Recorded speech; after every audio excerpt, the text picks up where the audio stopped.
Welcome to the ExecMBA podcast. I'm your host, Brett Twitty, and you are listening to a new episode. So in this episode of the podcast, I'm excited to share a conversation I recently recorded with Chi Lo. Chi is a second-year student in our Executive MBA class of 2022, and he is also a West Coaster. Chi and I recently connected about his background, how he decided to pursue an MBA, what led him to Darden, what he's been up to since he started at Darden. He's been very busy. He is actually on our Executive Student Association as the Vice President for Diversity. So we talk with him about the Diversity Committee and what they're hoping to accomplish in the coming year and so much more. I think you're really going to enjoy this conversation. So without further ado, here is my interview with Chi Lo. Chi, welcome to the podcast. Hey, Brett. It's great to be here. Thank you again for having me. Really appreciate this opportunity. Absolutely. Great to have you here. Great, as always, to talk with you. First and foremost, how are you doing? Oh, my gosh, Brett. It is a great feeling. We are officially past year one. And, you and I talk about this often, but the world has changed completely since the last time I saw you face to face prior to attending Darden. And so, it's just been great, just trying to stay balanced, trying to stay safe. And, just being out here in California, just trying to make the most of this time with the family. So overall, things have been great. Well, I'm glad to hear that. You're right. It is a different world here. And we're recording this in July 2021 than when we first met Chi, which feels like, well, let's just say a long time ago, in the before times at least. And I'm so glad to hear that you're doing well. That's fantastic. And, we've had some West Coasters here on the podcast and excited to have you with us here today. And so where are you calling in from, just for our listeners, to give us a little bit of context? Yeah, so I'm actually calling in from the East Bay, so San Jose, Fremont, California area here. So have been out in this area for a couple of years now, and it's been great. And you mentioned the West Coasters. They were a big influence in getting me out here. So thank you, and kudos to the class of 2021 as well. All right. Well, let's talk a little bit more about your story. So tell us a little bit more about you. Who are you and what did you do before coming to Darden? And maybe what are you currently doing too? Yeah. So a little bit about my background. I was born and raised in Omaha, Nebraska, where that's actually where my parents landed. They were Hmong Americans who fought alongside of the United States during the Vietnam War. And after the war, the U.S. took them in, and we resided in Omaha, Nebraska. So I did a lot of my undergraduate studies there. I spent most of my time growing up in Omaha, Nebraska, and really after my undergrad experience, life kind of took off and took me in all directions. So we've been in a lot of different states, from Nebraska to Kansas to Arkansas, Oklahoma, California, Kansas, and of course back to California here, and even in Arizona. And so I've kind of been everywhere, just following the career track. And of course, education. Met my wife in, of course, Arkansas, and we've been together for about 15 years now with our 2 Yorkies as well. Outside of that, spent the first part of my career really in the corporate sector, working as a management trainee, and then would eventually transition to the world of telecom as well. And it was after that experience to where I found myself in higher education, to where I spent about 10 years of my career. And I started off in admissions, would eventually transition to academics, and of course, graduate programs. And it was really during the time to where I was working on my dissertation where I felt that I would eventually need to make a pivot into a different industry. And that's actually what took place this past year here, along with Darden, was, I made that hard pivot from higher education. And currently right now, I took on an internship at Tesla, and eventually after the internship program, they hired me on full time. And so I'm currently serving as a senior talent partner at Tesla. And so it's been a wild journey, but it's been a great one. And, I'm excited to see kind of where the next year of this journey takes me as well. Well, geez, so much to talk about there. First of all, I don't know about you. I grew up, I'm of a certain age. I'm 40 years old. I grew up with the Counting Crows. And anytime somebody says Omaha, I immediately hear somewhere in middle America, immediately behind that. So College World Series and all of this, nevertheless, I hear the voice of Adam Duritz playing through my mind. And then the other thing, as I was listening to all the places that you've been, I thought of another song, that Hank Snow song, I've Been Everywhere. You met your wife in Arkansas. You're now in the Bay Area. What has it been like moving around, living in these places? I think of that as an incredible experience. Oh gosh, yeah, you're completely right. I tell people I wouldn't do it any other way. It's I realized early, my parents used to always tell me that, when you get done with school, you want to settle down, live somewhere 15 years and start a family. I realized early on in my career that 2 years in that my wife and I, we are adventurers. And so we like to explore. And so the moving process itself is probably the most stressful component. But once we actually do get moved in and settled in, it's been a lot of fun just getting to know different cities, different cultures, and just really exploring different areas of where life can take you. And so the moving process, while it can be stressful at times, it's been a lot of fun just exploring different cities to know that we've checked it off our bucket list. Well, that's great. I can relate. I enjoy traveling around, seeing different things. I kind of wanderlust a little bit. I get it. So, tell us a little bit more about your MBA journey. You mentioned, sort of deciding that you wanted to go back to school. You wanted to do a business school, an MBA here. How did you decide that not just an MBA, but Darden was the right next step for you? Yeah, that's a great question, Brett. So for me, kind of like I mentioned earlier, it was during my dissertation, I started thinking about the type of work that I wanted to do moving forward. And I'm a believer in fit and finding a way to align your strengths with what you want to do. And so through that thought process, that was probably before I actually made the pivot. I realized that someday down the road, I wanted to possibly be in the HR space or get back into corporate to get some experience. And so that's kind of when it first started. And it was really a couple of years ago when I was working in graduate programs.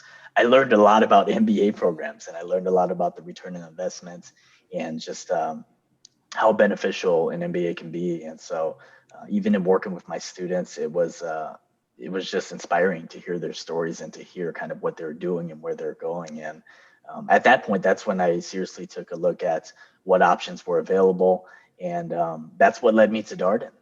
Darden is known for having top faculty. They're known for having a good ROI in terms of career support, career development, and also the network. The network was just amazing. I remember doing a lot of different calls prior to actually coming to visit you, and the Darden community is strong.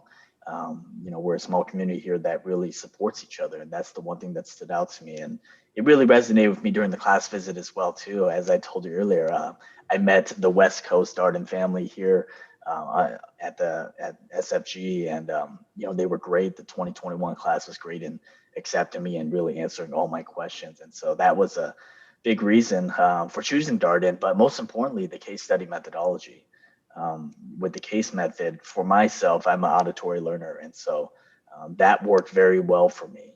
I did a lot of class visits prior to attending Darden's class visit, and the one thing I noticed was at Darden, it's not the lecture style that you're accustomed to at other universities, to where you're just sitting through the lectures, but you have to prepare for the cases. You have to work with your learning teams to make sure you're prepped. And then once you get into the classroom itself, it's what we call the cold call, and so you want to be prepared for that. And so I feel like with the case study method, it would maximize my ability to learn. And after the class visit with you, and even sitting in on Shane DeCole's cost behavior course, I felt really good that if I were to get accepted at Darden, that's where I was going to go. And so that's really what led me to Darden. And it's been a great journey thus far. So I've really enjoyed it. One of the things I really love, I say this as an admissions person, about your story is the intentionality around it, right? The self-reflection, thinking about what you were looking for, what you wanted, checking in with yourself as you went through this process, leveraging relationships, doing your homework, kind of getting that personal feel for the program. I mean, that takes time, that takes work, but I think that's how we really want prospective students to go about it, because at the end of the day, it's a very important decision, right? You're not just picking, a program for 21 months, you're picking a network, a family for life, right? This could be with you through your Yeah. career. And so, yeah, definitely spend that kind of time, put that kind of energy into it. And so I appreciate that, Chi. Thank you, Brent.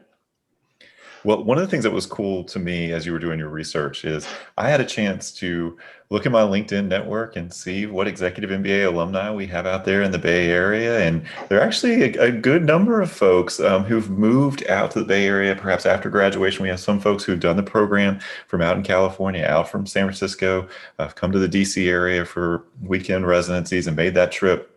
I wonder how you thought about coming from, the Bay Area to the Washington, D.C. metro, typically one weekend a month. You're going to have to spend time in Charlottesville as well at the beginning and end of the program for the leadership residencies. How did you think about the travel and time component? Yeah, so that's a great question, Brad. So I remember going through that process. I remember when I got off the phone with you and we are scheduling the class visit. For me personally, I told myself, I have to go. I have to go for this on-site visit because one, I want to get the experience of how it feels like and how I'm going to feel like once I've taken that flight out there and what the return flight sounds like on Sunday. And so for me, I definitely wanted to make that trip and to go through that entire weekend, the class visit, to sit in on the courses and, of course, the events for that weekend. um, it was a great experience. And I remember thinking to myself prior to coming there and even on the flight back home that how I could use that time, whether it's to case prep, whether it's to reflect on classroom sessions, how my energy felt like once I returned, how long it was going to take me to recuperate before I start my work week. It was a good experience. And so it gave me really the foundational measure of what it was going to take to be out there. And of course, with the pandemic, I haven't had a chance to get out there again until this past May.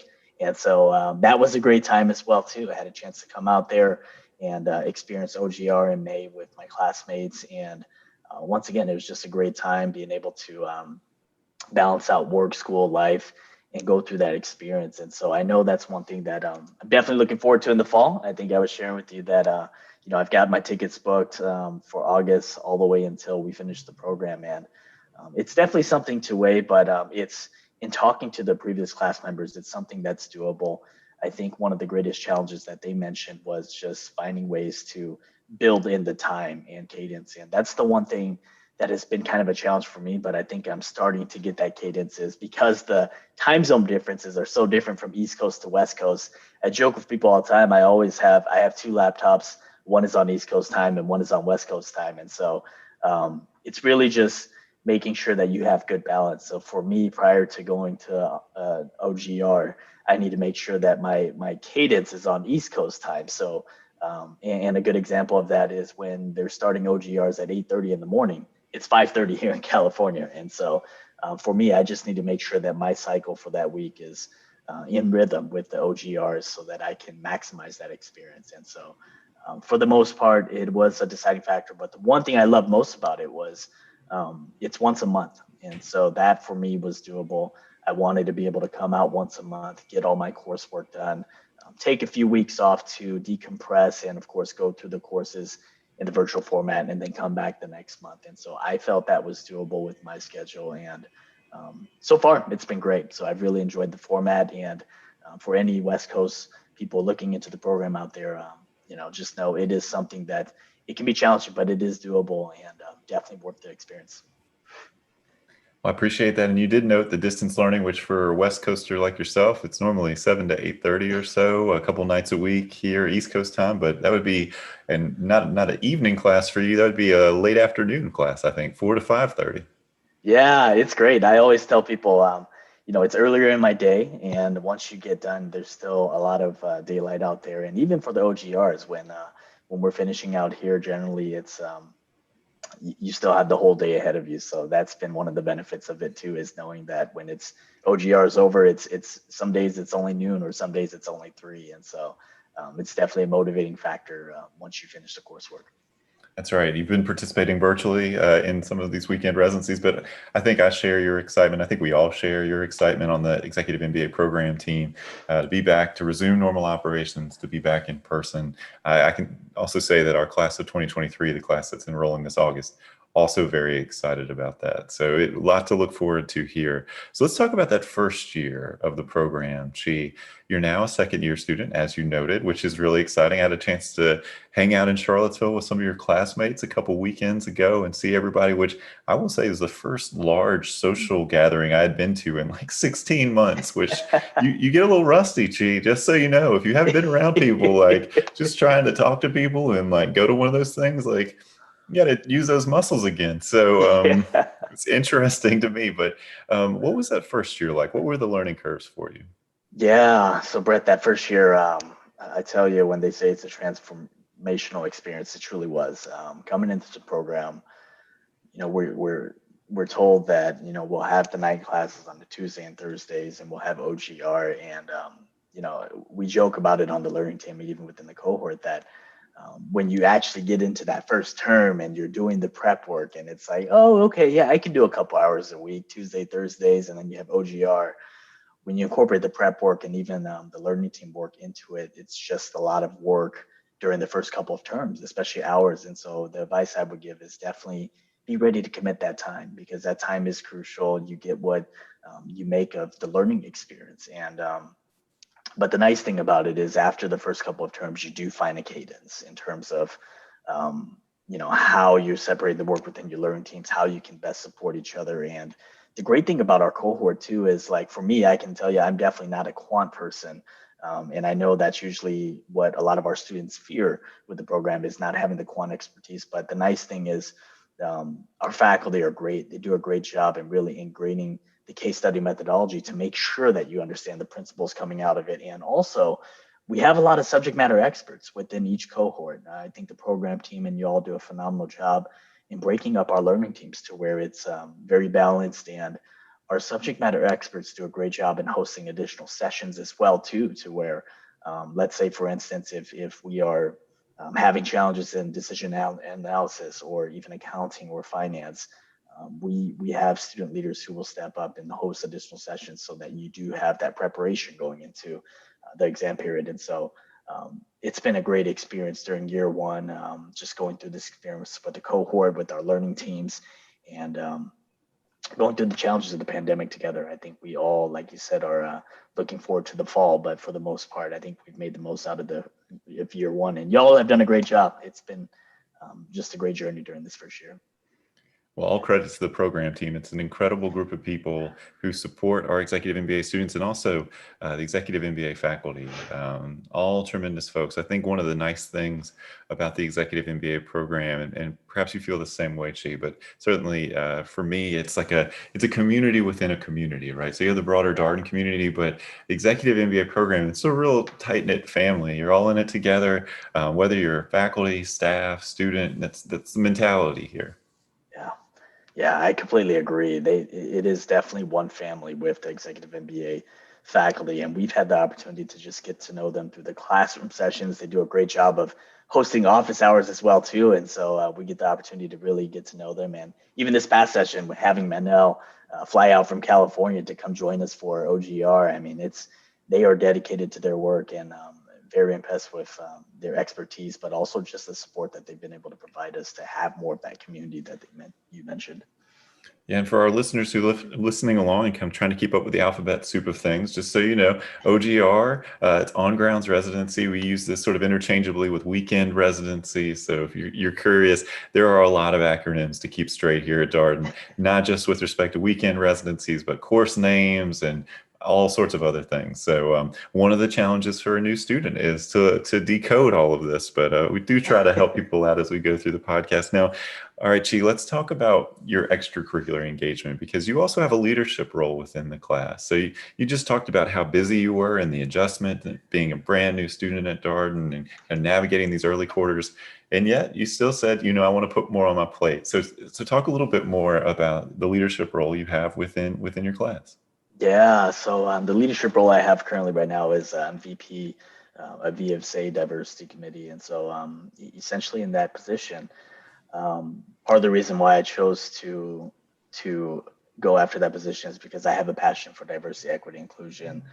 I'd say probably since 2014 on, I've done a lot of work in the D&I space, diversity, equity, inclusion. And my goal is really to continue the education and awareness of finding ways to really create that educational platform so that we can continue to widen our perspective when it comes to diversity, equity, inclusion. And so with that position, it's just been great to be able to take that on and to be able to have such an amazing committee to kind of build our initiatives off of, and to share that with the Darden community. Because one thing we talk about all the time is we want to be better leaders. We want to be leaders who are embracing diversity, equity, inclusion, especially with the world nowadays. Diversity, equity, inclusion plays a big role in business. And so we want to make sure that we're being ethical leaders and that we are incorporating D&I principles as well. And so this, I thought, provided a great opportunity to continue that education process, to help educate our cohort colleagues and even the Darden community on D&I initiatives. Well, it's obviously important. These are important values at the Darden School. So important that we ask about them in our application. We have a diversity and inclusion question in the application. It's one of the short answer questions that we feature for applicants. And for folks who are wondering, the ESA is the Executive Student Association. It's essentially the Executive MBA equivalent of the Residential Darden Student Association. We've had, for those people who want to learn a little bit more about this group, we've actually had the president and executive vice president of the organization, Katrina Statler-Ayer and Sean Taylor, here on the podcast. So ESA, already been on the podcast. Excited to have you here, Chi, to talk a little bit more about the diversity committee, because I think about a lot of this work has been going on for a while here at Darden, but it felt like it really picked up in particular coming off of last summer. We had members of our Executive MBA class of 2021 really kind of went to the program team and said, we need to do more here. We need, to look at the cases that we're reading and the protagonists of those cases. We need to offer more programming, more support, all of these kinds of things. So much energy came from that class. And I really credit that class for sort of taking the work that's been done and really actively pushing it forward. And so now you're here, Diversity Committee is here. This is new for us. The ESA was founded this year with your class. So what are you hoping to accomplish? Yeah, so Brett, that's a great question. So a little backstory on that. You're absolutely right. The 2020 class was just amazing and laying the foundational groundwork for us. And I actually had a chance to meet with some of their leaders as well too, and what they were driving and what they were able to instill. And so they've done a great job with the foundation. I think the biggest advice they gave us was to really focus on one or two things, do it great, but continue to keep the awareness of diversity, equity, inclusion coming, because where we want to get to is the sustain phase. We want to get to a phase where we can sustain that, and then hopefully the future classes will be able to build upon that. And so we've definitely taken their advice and run with it. As you mentioned, they've done great things such as creating training, integrating things into the curriculum, working with the program teams to get updated cases as well too. And so they've really done a great job. And when it comes to us and kind of our vision for the upcoming year, we continue to focus on the three pillars. We spoke with the program team and even with the previous class, but the three pillars in terms of how do we support the student recruitment and how do we support the student experience and of course alumni relations. Those are the areas where we're really directing our focus. And through those three areas, one, we're working with a lot of our affinity groups here, such as the VESD, New, Bemba, and Pride, to ensure that we're able to support their needs as well too. They are other affinity groups here at Darden, and we want to make sure we're able to support their efforts. And also within our specific student experience, that's kind of where a lot of our focus is. And so something that we recently just launched is kind of a storytelling series, both in a face-to-face setting and even in kind of a LinkedIn platform. We have what's called Darden Stories, which we just launched our first one last night.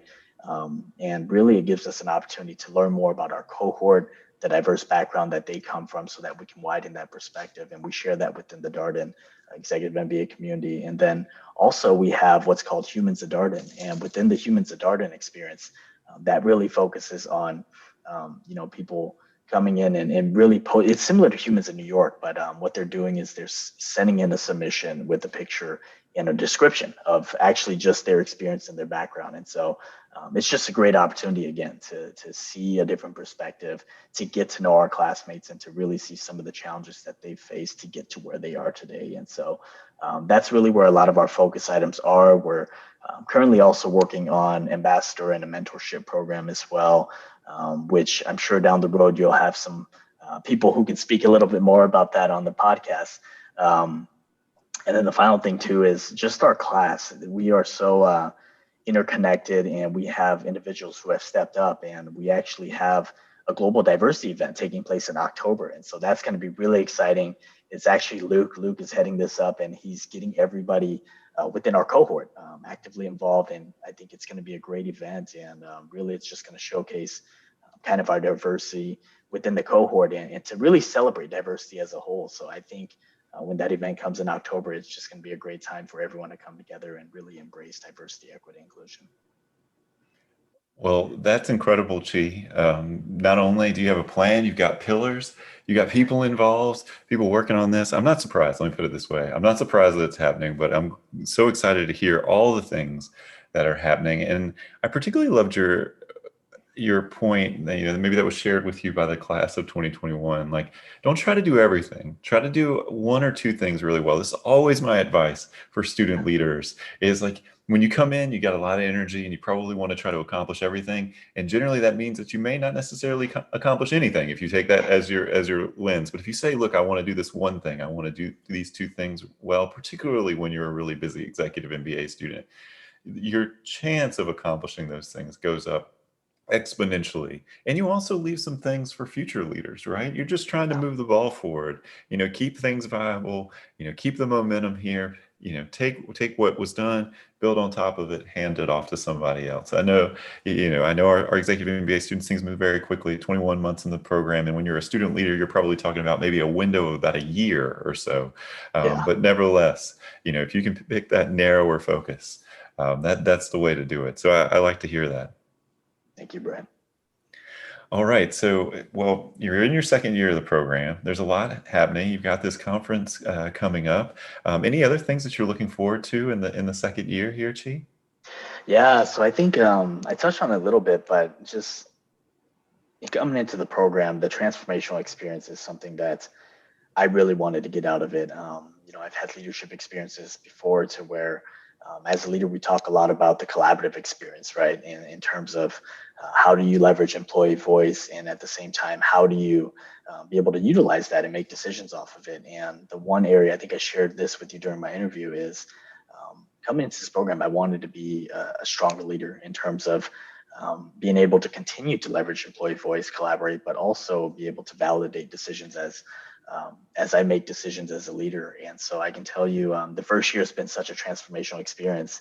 And during year two, I want to continue to improve that transformation. I want to continue to, of course, grow as a leader through the coursework that we have. And we're actually coming up to the electives portion too. So it's going to be a lot of fun in terms of taking some of those elective courses to really kind of develop the subject matter expertise as we move forward. And so that's something I'm looking forward to. And then outside of that, really just continuing to get to know my classmates, my cohort, especially being on site. I think that's going to be great. I think we've all been kind of yearning for that consistent on-site experience as we wrap up the program. And I think the thing I've been hearing from the 2021s is just really cherishing these moments, especially this final year. We sit back and we joke, but we can't believe it's already been a year in the program. I feel like it's been just a snap of the fingers and we're already 1 year through. And so I can only imagine how this next year will go by. There's some parts where we wish we were at the finish line already, but in embracing the experience, I truly hope that we're able to make the most of this final year, get to know each other, build the relationships, and continue to grow as executive MBA students so that we can continue to be strong leaders within the Darden community. Are there any particular elective courses that you're particularly excited about? Anything that you're really looking forward to? Yeah, so with the electives, one thing that I've been really interested in is kind of the data analytics. And so there's a couple of data analytics courses that we'll be taking. I believe there's a sports data analytics course with Jim Dietert, and there's another data analytics course with data visualization down the road as well too. So I'm really excited about that. One specific course that I'm excited about is they've got a marketing course out here in California.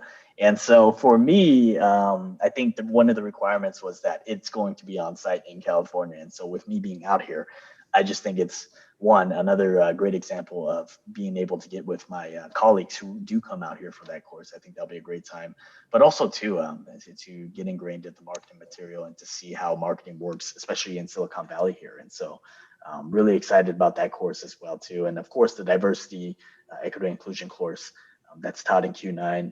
I believe it's Q9 or Q10. I'm looking forward to that course as well too. So just a lot of exciting electives around the corner, and I can't wait to dive into those courses. And so for our listeners, Q9, Q10, that's quarter 9, quarter 10. It's right at the end of the program. It's a 2-month quarter program. And quarter 9, quarter 10, those are all electives in our program. So you're taking all electives at that point. And of course you hit LR2, leadership residency 2, and you're done. And it's graduation. And you're officially an alum of the Darden School. So things do move quickly to Chi's point. And Chi, that elective in San Francisco, it's been offered for a few years now to Executive MBA students. Always really popular and always incredible guest speakers for that. That class has continued even in the midst of the pandemic. It was a virtual class recently, but nothing quite like being in the Bay Area. You should probably know better than anybody. Yeah, I tell people I've been spoiled by this weather for a couple of years now, so I'm just gonna enjoy it while it's here. So, Absolutely. Well, any pieces of advice that you would like to share with our listeners? yeah. So coming into the program, I know when I spoke with a lot of just previous class members and even alumni, the advice they always gave me was take time off, make sure you refresh, spend time with family, make sure you gain their buy-in and commitment. I truly didn't understand that until you got into the program, but that's the same advice I would give them as well too. Is really take time to refresh yourself, make sure you're ready for the program because once you jump in, it is big commitments as far as time and just where you're dedicating your resources and of course balancing work life and family. So you definitely want to take that time for yourself and make sure you're fully ready. um, One thing I heard within one of the networking sessions is depending on your role, if you're coming in as a switcher, which that was kind of my case at the beginning, you want to make sure that there's three different areas they talk about focusing on. You'll have time to network, time to focus on the recruiting process, and time for coursework. And they said that during that time, you only get to do about two of those things really well. And so, in juggling life and work and family, that's the one thing I would tell you too is really identify the two things that you really want to do well.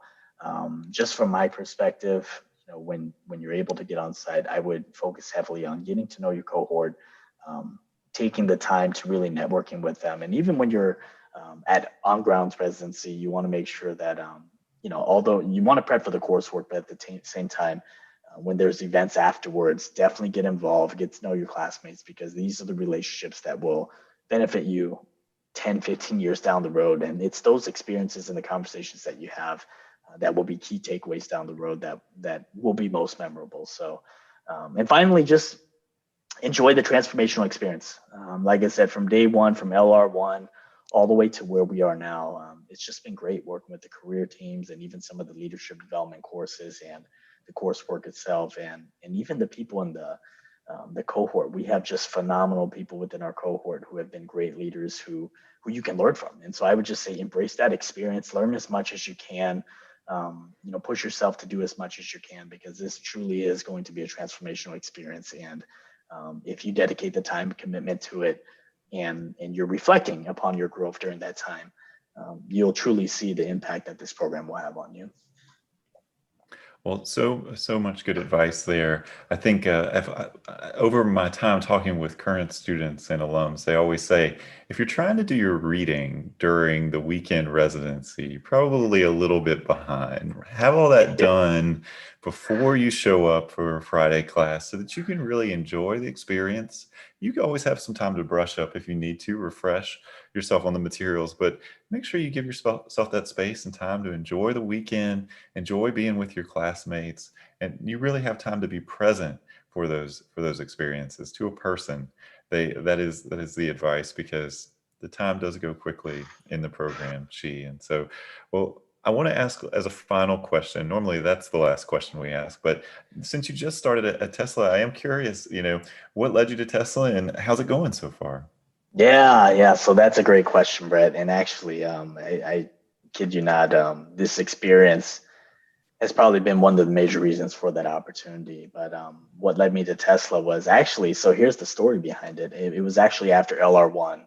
I believe we had a career session with Jim Collins and his team. And also, we've had a chance at that point to really listen to a few alumni speak about some of the different avenues to take, especially if you're pivoting, how to really get out there and what opportunities to take advantage of. And I remember coming out of that session saying, okay, I'm going to hit the ground running. And so After LR1, I started applying for internships, and I applied for one at Tesla, and immediately received a call back. I received a call back about 3 weeks later, and it was actually interesting. But the recruiter actually reached out to me and, excuse me, she said that she used to recruit from University of Virginia Darden, and she understands the quality of student that comes out of the Darden School of Business. And so for me, I felt just great at that moment, because I always tell people this degree is going to pay off in terms of return on investment down the road. And with her telling me that, that validated it. And I always tell people that I would not have that opportunity at Tesla if it wasn't for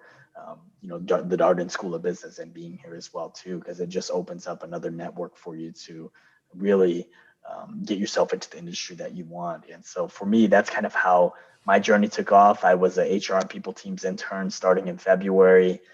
I worked in that position for about 2 to 3 months. And I think it was just this past May, I recently was converted to a senior talent partner. And so it's been a great, phenomenal experience so far, just being able to learn kind of how Tesla works and just operating in kind of that space. And, looking forward to really learning as much as I can during this upcoming year as well. But once again, could not have done it without this experience. And so I always tell people, you just have to trust the process sometimes. And as long as you put in the work, good things will happen. And year one has been great. Excited to see what year two will bring.